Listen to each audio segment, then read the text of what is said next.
The Constitution is at the foundation of our republic's success, and we each strive not to lose sight of our promise to defend it.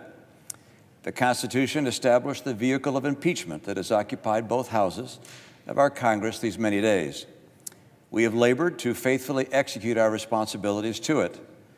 We have arrived at different judgments, but I hope we respect each other's good faith. The allegations made in the articles of impeachment are very serious. As a senator juror, I swore an oath before God to exercise impartial justice. I am profoundly religious. My faith is at the heart of who I am.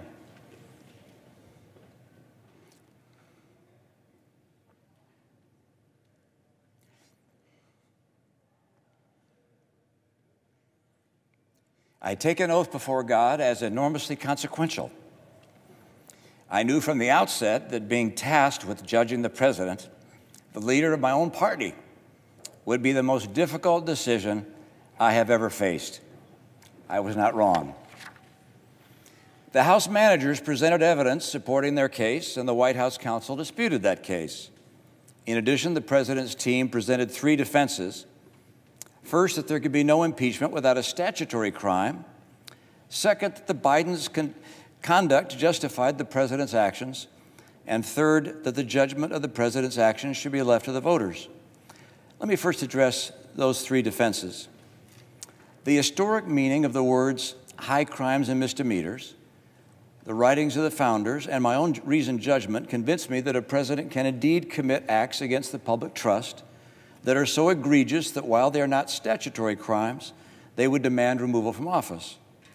To maintain that the lack of a codified and comprehensive list of all the outrageous acts that a president might conceivably commit renders Congress powerless to remove such a president defies reason. The President's counsel also notes that Vice President Biden appeared to have a conflict of interest when he undertook an effort to remove the Ukrainian prosecutor general. If he knew of the exorbitant compensation his son was receiving from a company actually under investigation, the vice president should have recused himself. While ignoring a conflict of interest is not a crime, it is surely very wrong. With regards to Hunter Biden, taking excessive advantage of his father's name is unsavory, but also not a crime. Given that in neither the case of the father nor the son was any evidence presented by the president's counsel that a crime had been committed, the president's insistence that they be investigated by the Ukrainians is hard to explain other than as a political pursuit. There's no question in my mind that were their names not Biden, the president would never have done what he did. The defense argues that the Senate should leave the impeachment decision to the voters. While that logic is appealing to our democratic instincts, it is inconsistent with the Constitution's requirement that the Senate, not the voters, try the president. Hamilton explained that the founders' decision to invest senators with this obligation rather than leave it to the voters was intended to minimize, to the extent possible, the partisan sentiments of the public at large. So the verdict is ours to render under our Constitution. The people will judge us for how well and faithfully we fulfill our duty. The grave question the Constitution tasks senators to answer is whether the president committed an act so extreme and egregious that it rises to the level of a high crime and misdemeanor. The grave question the Constitution tasks senators to answer is whether the president committed an act so extreme and egregious that it rises to the level of a high crime and misdemeanor. Yes, he did. The president asked a foreign government to investigate his political rival. The president withheld vital military funds from that government to press it to do so. The president delayed funds for an American ally at war with Russian invaders. The president's purpose was personal and political. Accordingly, the president is guilty of an appalling abuse of public trust. What he did was not perfect. No, it was a flagrant assault on our electoral rights, our national security, and our fundamental values. Corrupting an election to keep oneself in office is perhaps the most abusive and destructive violation of one's oath of office that I can imagine. In the last several weeks, I've received numerous calls and texts. Many demanded in their words that I stand with the team. I can assure you that that thought has been very much on my mind. You see, I support a great deal of what the president has done. I voted with him 80% of the time.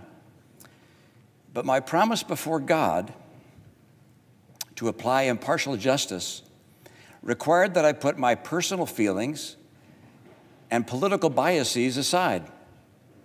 Were I to ignore the evidence that has been presented and disregard what I believe my oath and the Constitution demands of me for the sake of a partisan end, it would, I fear, expose my character to history's rebuke and the censure of my own conscience.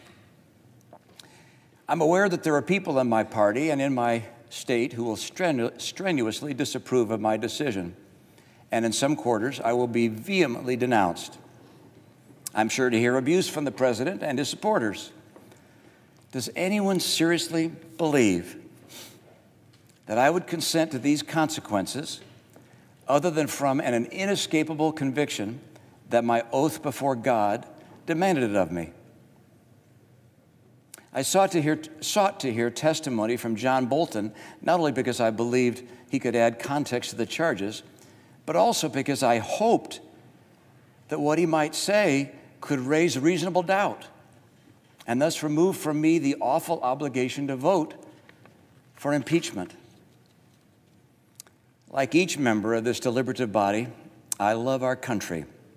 I believe that our Constitution was inspired by Providence. I'm convinced that freedom itself is dependent on the strength and vitality of our national character. As it is with each senator, my vote is an act of conviction. We've come to different conclusions, fellow senators, but I trust we have all followed the dictates of our conscience. I acknowledge that my verdict will not remove the president from office. The results of this Senate court will in fact be appealed to a higher court, the judgment of the American people. Voters will make the final decision, just as the president's lawyers have implored. My vote will likely be in the minority in the Senate. But irrespective of these things, with my vote, I will tell my children and their children that I did my duty to the best of my ability, believing that my country expected it of me. I will only be one name among many, no more, no less, to future generations of Americans who look at the record of this trial. They will note merely that I was among the senators who determined that what the president did was wrong, grievously wrong. We are all footnotes at best in the annals of history, but in the most powerful nation on earth, the nation conceived in liberty and justice, that distinction is enough for any citizen. Thank you, Mr. President. I yield the floor.